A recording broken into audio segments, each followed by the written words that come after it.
if you have a Bible, take it out on that biblical note. If you don't, there's Bibles underneath the chairs. So I suggest you grab one. I'm not even going to do PowerPoint this morning. We are in a long, year-plus long study in the book of Luke that we started a few weeks ago. If you remember, Brian Fury started this off by looking at the first 400 years, if you will, the 400 years, the silent years, or what are often called the intertestamental period between the last of the Old Testament, the book of Malachi, and then when God finally speaks in the Gospels again. And then I gave an introductory talk when Zechariah, we're going to pick that story up again, when Zechariah is in the temple and the angel Gabriel shows up and announces this deal about the preparer being born to him. And then Brian on Christmas Eve, I listened to it online. I was up at my mother-in-law's house, but got to listen to it. Did a great job of kind of the whole, the Song of Mary, the Magnificat, as it's often called. Because I do a lot of the teaching here, it's never really done normally. And so next week, on the 8th, we will cover the birth story. That seems like a great deal. I was a youth pastor for like 7 years in Pleasant Hill. And Lynn and I worked full-time. We just couldn't quite get our lives together. And so we had a Christmas is in Your Heart party at the end of January. So we'll call it next week Christmas is in Your Heart party. And we'll do it on the 8th, and we'll look at the birth story. I'm really excited about it because the story will be very upsetting to a bunch of you traditional church people. And that's always really fun for me, to really just tip the whole thing upside down.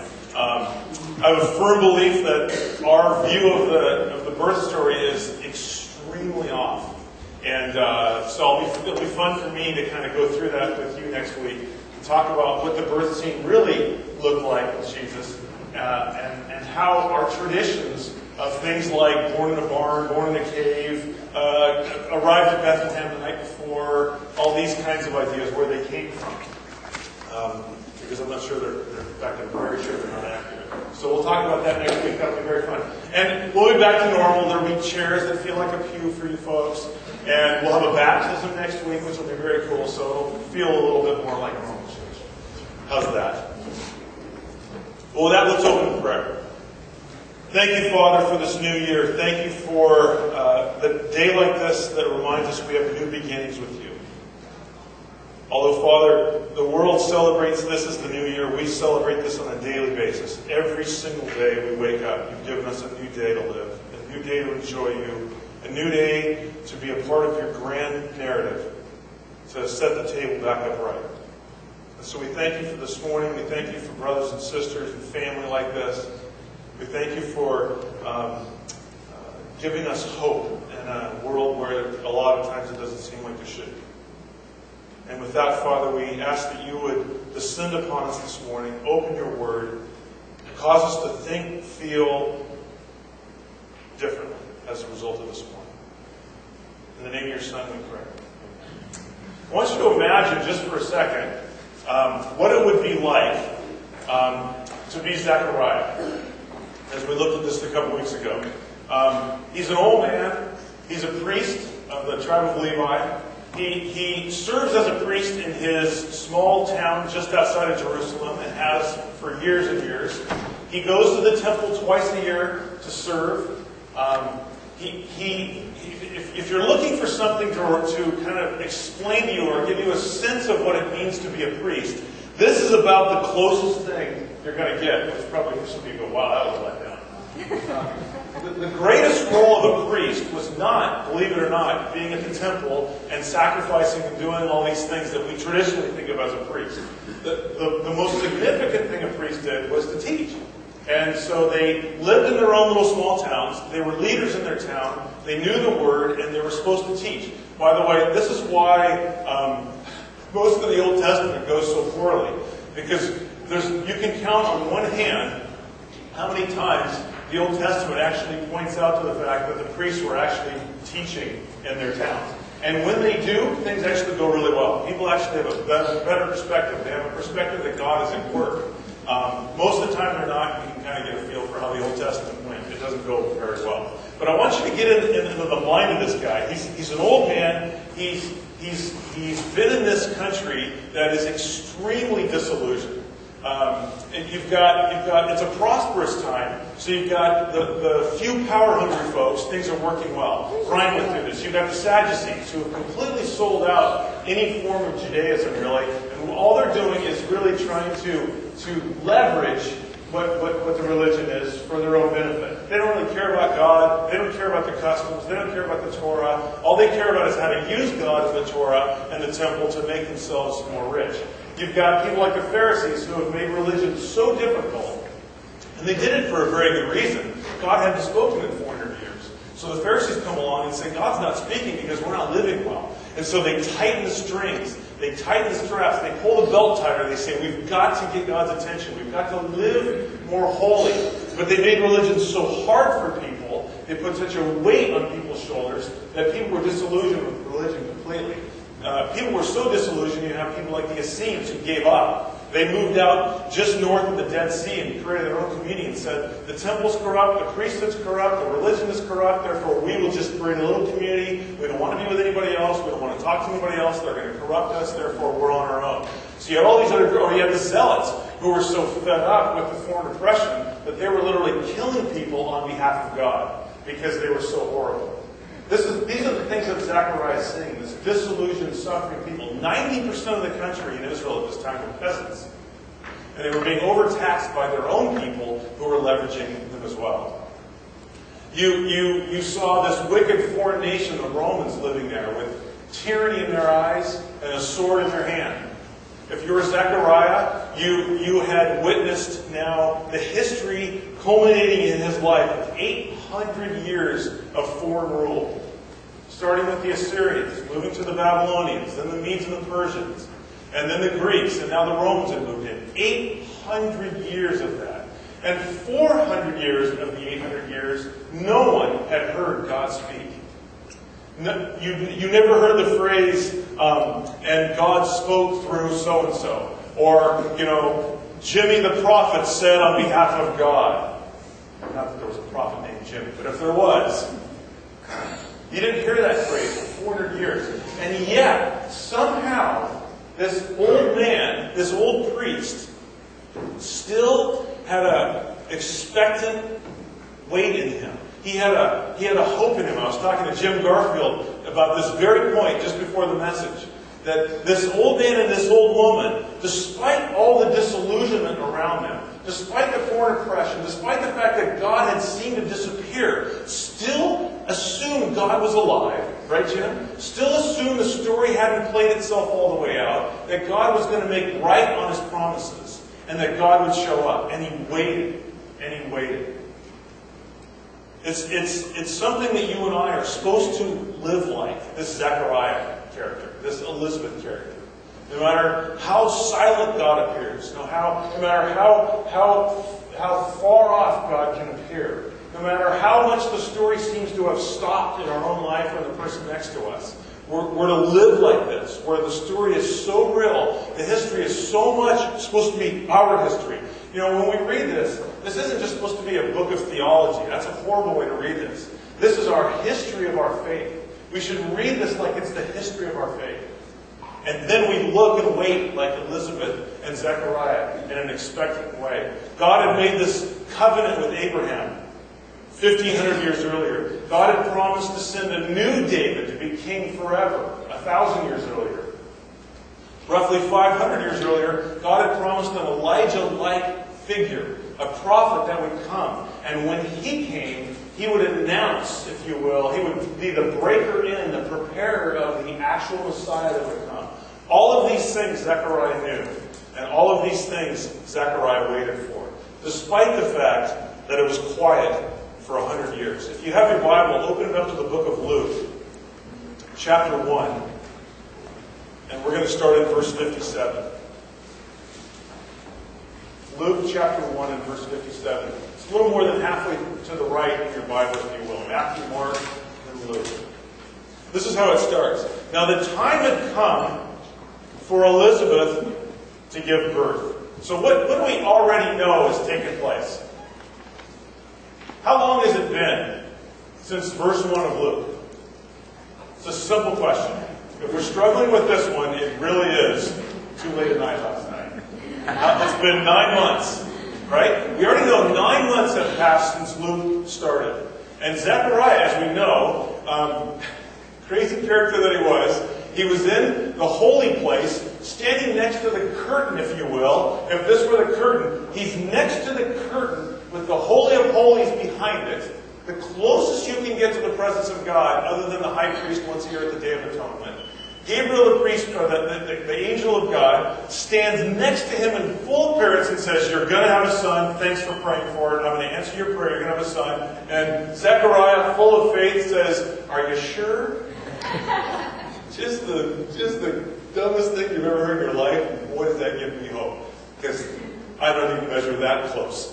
He's praying for the very thing. An angel shows up in physical form. After 400 years of silence, he says, "How do I know for certain?" So he strikes him mute. He can't talk for 9 months. And in a weird kind of way, this is exactly how God has appeared to them. And now in this passage, Zechariah will begin to speak. And really, it's just a small individual playing out the bigger role of God who's ready to speak on behalf of his people. Let's read again. "Now the time had come for Elizabeth to give birth, and she gave birth to a son. Her neighbors and her relatives heard that the Lord had displayed his great mercy toward her, and they were rejoicing with her." All the things that Gabriel had promised. He promised she'd conceive. She has. She's an old lady, by the way, which is really cool. He promised her a son. He has a son. He promised that when the sun came out, there would be rejoicing around her because they would know something unique was happening. God was on the move again. It's a little bit like Aslan and Narnia. They know when Aslan moves. There's a sense that the story's about ready to pick its pace up. The overtones nobody would have missed from the Old Testament. The people around this birth of John the Baptist, they knew the Old Testament overtones. They knew that when they heard this old couple that was barren that now had a child felt like Abraham and Sarah. God was going to do it now. God was going to if you will, remake this Abraham-Sarah thing all over again and make good his covenant. They would have had a great sense that John had a massive, massive place in this huge redemptive story we looked at all of last year. They would have had a sense, not just of the grand, they would have had a sense that God was also showing up just on an individual basis and taking the shame away. Because at that time, for a woman not to be able to have a child was just a really shameful thing. The assumption was that God was upset with you and God was punishing you, which is clearly not biblical and clearly not necessarily the case, but that was the belief. And so they had this great sense that God not only was working at this massive narrative level, but that God was also at the same time working at an individual level, which is terrific. And again, this is how we're supposed to think. If you haven't found the theme for this morning, then you're really asleep. We are supposed to know this story so well. We're supposed to have it so embedded in our thinking that it becomes like these lenses that we see life through. You know, when you're around people that have been in the faith a long time, and they go through tough things. I was talking to Greg Armstrong. They lost their son here just not too long ago, 24 years old. But when you talk to Greg, what's amazing about it is he's looking for what God is doing. He's interpreting the whole time. There's a reason Greg does that. Not because he just woke up and has this amazing perspective. Greg has spent his life trying to understand how God has worked over time, so that that story of God becomes his personal history. So now, even in this tragedy that God did not will, even in this situation that is a result of the fall, Greg still looks ahead to see what is God going to unfold now through the story. That's what Zechariah is like. That's what you and I are called to be like. We're not just here wasting 35, 40 minutes of our time just to hear some faith story that's unrelated. Our life is not unrelated. It's supposed to fit underneath the grand narrative. The things that God will unfold through our life today, tomorrow, this week, this year, in 2012, that we're supposed to see that as a part of God's grand story and what He's going to do. Let's read on, 59. It happened on that 8th day. They came to circumcise the child. We know that God set this apart. The circumcision was with Abraham to set his children apart, so they look different.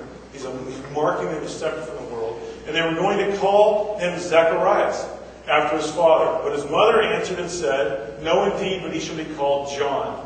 They said to her, "There is no one among your relatives who is called by that name. It's kind of a weird little deal. Today, in a lot of Jewish societies, they only name the child after the father who's passed away. It wasn't necessarily the case back then. So it was very normal to name your kid after someone in the family. There's obviously no one by the name of John. By the way, what is not weird is two things. Number one, it wasn't weird to name your child when he was being circumcised. They often did it at birth, but they often did it at circumcision as well. This is the oldest record of that happening. But the next piece of Jewish literature was in, I think, the 8th century. So there's millennia-old archaeological evidence of them naming kids at circumcision. They still do it today in a lot of places. It was also not uncommon at all for the woman to name the kid. And roughly 50 times someone is named in the Old Testament, more than half of those times women named the child. So it's not a particularly weird thing. And they made signs to his father as to what he wanted to call him, which I love it. Disregard the gal. Let's see what the dad wants. And he asked for a tablet and wrote, because he's still mute, and wrote as follows: his name is John. They were all astonished, and at once his mouth was opened, his tongue was loosed, and he began to speak in praise of God. Fear came on all. It's the word we get phobia from. This gripping fear came on all those living around them. And all these matters were being talked about in all the hill country of Judea. And all who heard them kept them in mind, saying, "What then will this child turn out to be?" Now again, why would people make that statement? Why would people see this weird deal, this old couple, they can't have a kid, they pray, they have a kid in old age. Why would they immediately say and assume, what will this child turn out to be? Why would they do that? They've seen God do this in the past, and they, again, back to Jim's point when we were talking about this before the sermon, they look for it to happen again. Does that make sense? They see what happened in the past. This is Greg Armstrong. I've seen the story, what God's done in the past. I've seen him do it in other people's lives and mine. I know he'll do it again. He'll show up. He'll be faithful. He'll show up. This is, again, the lens that you and I should view life. Exactly the way this guy is handling it. Let's read on in verse 67. And his father Zechariah was filled with the Holy Spirit and prophesied. Now, why is that a weird statement? He was filled with the Spirit and he prophesied. Why should that be a weird statement now if we know what's going on? He's benign. There's the answer. Say it again. I was Patsy. Yeah, the prophet girl over there says it. God has not done this in 400 years. That looks like nothing when you read the text. It's a huge comment. And he prophesied. That's why they're all astonished. They know God, Aslan, is on the move again. He's doing something. He said, and now we're going to get into this text now. This is now what normally is called Zechariah's poem or Zechariah's song. It's a little bit like the Magnificat. And I think I mentioned this a couple weeks ago. There was a real equality problem with women and men during this time. Women were really subjugated. Jesus couldn't stand it, by the way. And the writers, the gospel writers, couldn't stand it either. In the book of Luke alone, there's, I think, around 27 couplets of stories where Luke will tell a story about a man, then a woman. Then a man, then a woman. Then a man and a woman, trying to emphasize the equality. So that's why you have a song sung by Mary, which is, by the way, better than there's a song by Zechariah. That's why you'll have a story about Zechariah, and you have a story about Elizabeth. Next week, or 2 weeks, we'll have a story about Simeon, who's at the temple, and then you'll have a story about Anna. And you'll see this all through it. You'll see a parable about a man, and then you'll see a parable about a woman. Because Jesus, through Luke, wants to emphasize, I don't see an equality difference between the two. It's really, really neat, I think. So this is typically called Zechariah's song.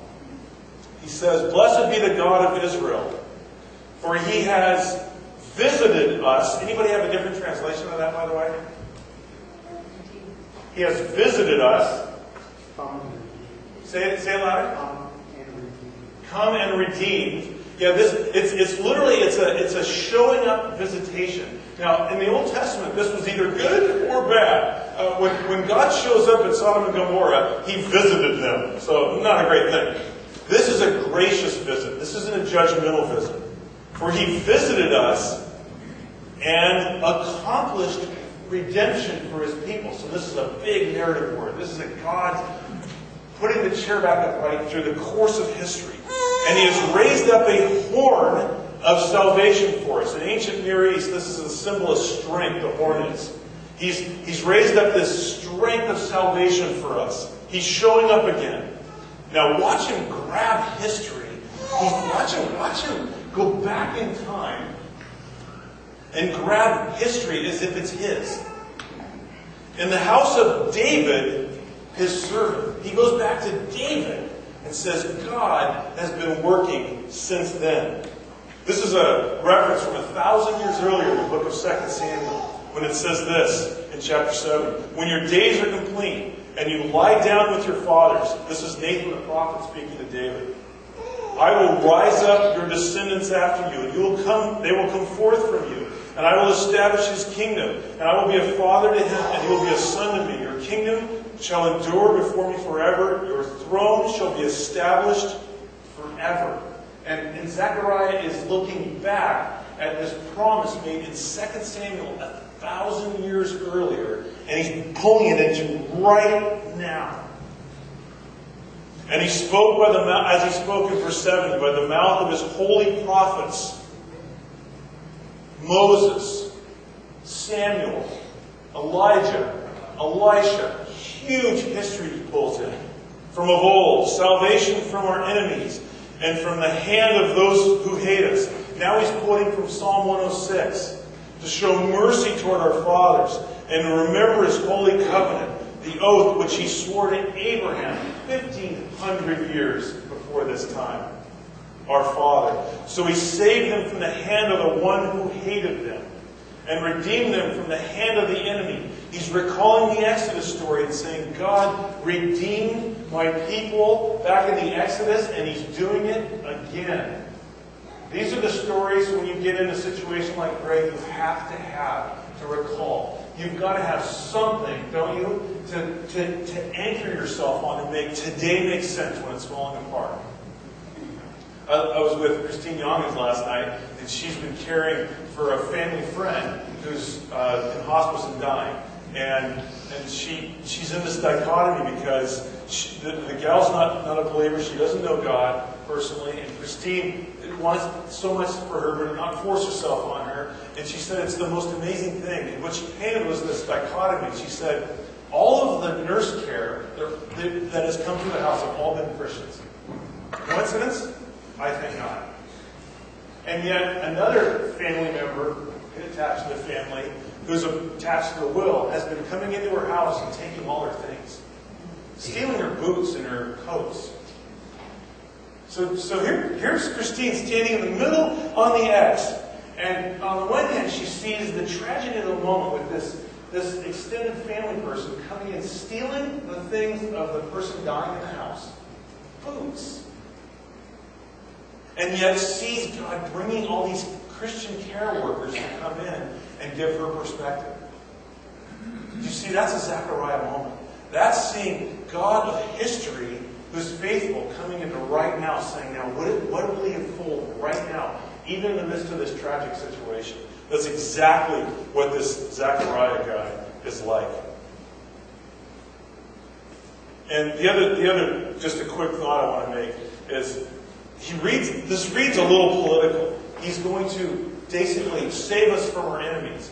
In Western thought, we think very separated. We think of like a spiritual life, and then we think like then there's political things, and then there's like the social aspect. And no good Hebrew would ever do this. There's no Hebrew word for the word spiritual in the Old Testament, because everything is spiritual.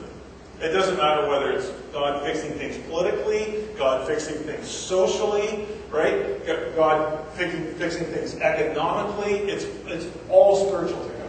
every aspect of it to it. And so when you see Zechariah prophesying, he's saying things that sound to us spiritual and things that sound political. And to him, he would say that's nonsense. It's all God fixing life. It's all God taking a chair that is turned upside down and putting it back on its feet. And now this whole song of Zechariah will begin to change. And verse 76 is the switch in this song. The first half is the looking back and saying, I'm going to remind myself and all of you what God has done through history. I'm going to remember this history because it's my history of God's faithfulness. And then in verse 76, he brings it all into that exact split second now, and he's going to speak to this little baby directly. He brings the history into right now in his interpretive Bible lens, if you will. In verse 76, he says this, and you, child, will be called the prophet of the Most High, for you will go on before the Lord to prepare his ways. The word is, you will be the breaker in, is the word used for Malachi. And this is probably an obvious question, maybe not. All of the other prophets that became before this John the Baptist, what were they? What was their view? What were they looking for? Do you understand my question? What were all of the other prophets before John the Baptist? What was their view? Looking forward to Messiah. This is the first time now we have a prophet who is not looking forward anymore. Why? It's an obvious question. Because he's here. So John the Baptist is different than any other prophet in the Old Testament. The Elijahs, the Elishas, the Samuels, right? All of these prophets, the Malachis, the Jonahs, they were all looking forward. And now this guy comes and he says, there's no reason to look forward anymore. I'm coming now. So it's a really, really unique role. To give to his people the knowledge of salvation by the forgiveness of their sins. There's John's role. We're going to look at this in a few weeks. Very, very specific calling. John's role is not to recount the whole story to them. John's role is one thing. Clean up your house and repent. Because the Messiah is here. Because of the tender mercy of our God, in this last section of his poem, 76 to 79, there's 26 words before and 26 words after this tender mercy. So it's a literary device to show you the whole thing, the whole focus of this call in his life is because of the tender mercy of God, with which the sunrise from on high will visit us, a reference from Malachi 4.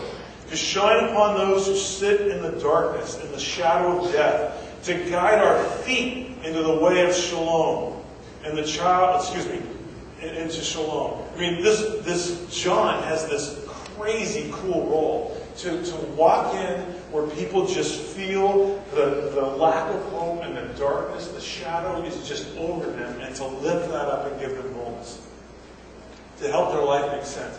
And he closes with this verse, and we'll close with this verse and just and comment a little bit. In verse 8 it says, and the child continued to grow and to become strong in spirit, and he lived in the wilderness until the day of his public appearance to Israel. Again, remember, divine silence for almost 400 years. 400 years since the book of Malachi.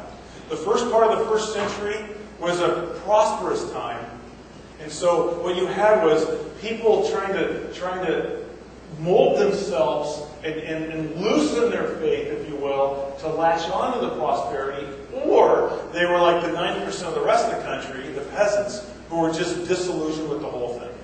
I give up on religion. It doesn't work. The Pharisees have worn me out. I give up on the Essenes. They gave up. I don't want to be like the Zealots who are just killing people because that doesn't seem like God, right? The Sadducees are complete sellouts. They don't even believe in God. They just use religion to make money. And so 90% of the country, if you will, are these peasants that have been overtaxed in a prosperous time, and they're just done. And so they all had their own vision of what they needed to resolve their problem. And it was probably anything but like the guy that showed up. You know, if John showed up right now, it would be like then. It'd be like the parting of the Red Sea. There's probably, maybe Patsy's the only one that would be comfortable sitting with this guy. Right? I mean, seriously, this guy would make you so uncomfortable. If you walked in this door, I don't think any of you would want him at your table. This is a bizarre dude. Derek Ewan is a really huge help for me. I'll send sermon notes to him a lot. He'll correct me and say, you know, boy, if you say it that way, this is how, you know, you're going to lead people wrong. So I think what you meant to say was, he's really, really just a great resource for me in the way I teach and speak. And when I said this, do you remember this? He had this long section. It was just like, what a weirdo this guy is. And what a horrible thing when it says the hand of God was on this guy. I mean, it's just not like this guy's life works really well. I mean, he gets beheaded for heaven's sake. Do you know this guy's ministry was probably less than a year? This guy spent his whole life preparing in the wilderness. And oh, by the way, there's a misnomer on his life. He probably did spend time as a priest. He was the son of a priest. It was the norm to take care of your parents in old age. So most scholars that are worth their salt believe there's no way that John wouldn't have served in his local town. He's living, if you will, in the wilderness. But the wilderness, the desert, it's all desert, you know, around some of these areas. You're very close to some of these towns like Hebron, which is probably where Zechariah is from. And so he is probably still doing some serving things because he would have needed to provide for his parents financially. And that's what it would have been provided for. He probably spent time serving twice a year in the temple, by the way. You notice when we get to John in a few weeks, nobody ever, when they challenge John, nobody comes up to John and says something like, you don't know what you're talking about.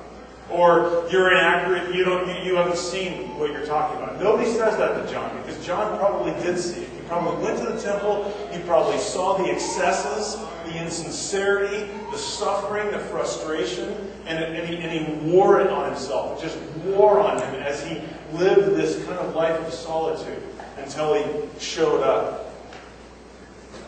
But again, I want to go back and close with this idea of Zechariah. Zechariah did something that you and I have to be able to do. I mean, somehow this guy linked the prophet Moses with this great prophet that was to come. Somehow this guy Zechariah looked at the covenant with Abraham 1,500 years earlier and waited until God made good on that promise. To be light to his people, and to salt to his people and light to the Gentiles. Somehow this Zechariah guy saw this King David 1,000 years earlier and waited after 1,000 years for God to still show up and become king, the Messianic king for Israel. What is it that is in this guy that makes his perspective so different? And we have living testimonies of this. I mean, Jim, walking up to me, what he said to me before I taught this was exactly this point. He said, I've been reading this. I haven't read this passage in a while. What is astounding to me is this Elizabeth and Zechariah character, these two characters. What made them, that's what he said to me, what made them look for this? What makes a guy like Greg, who's just an average Joe, I mean, not to lower you, less than average, he says. I would have raised him higher than that, by the way. He's astounding in many ways, and just, he's Greg. Loses 24-year-old son in the most tragic thing you've ever seen. And I stand in the kitchen an hour ago, and he's feeding me perspective. What makes that happen? That's what we should ask ourselves. You don't find out, you generally find out what people are like in two scenarios. Either when things go really, really well, you find out what people are like, right? They have no sense of need for God or anybody else. That happens a lot. Or we also find out what people are like when things really don't go well. That's when you hear all kinds of cockamamie theology come out. How could God do this? As if God as if God made Adam sin, right? As if this is God's will to tragically strike somebody dead in a situation, right? So what would cause you and I, when things are either going really well, or things like in Zechariah and Elizabeth's case are not going well,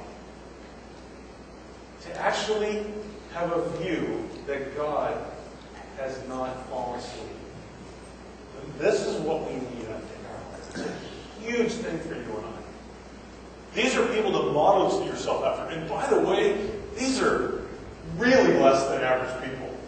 Right? This is a guy who stood at the curtain of the sanctuary of God with the Ark of the Covenant behind him, where the presence of God dwelt, for the one chance in his entire life to be in this place, chosen by lottery.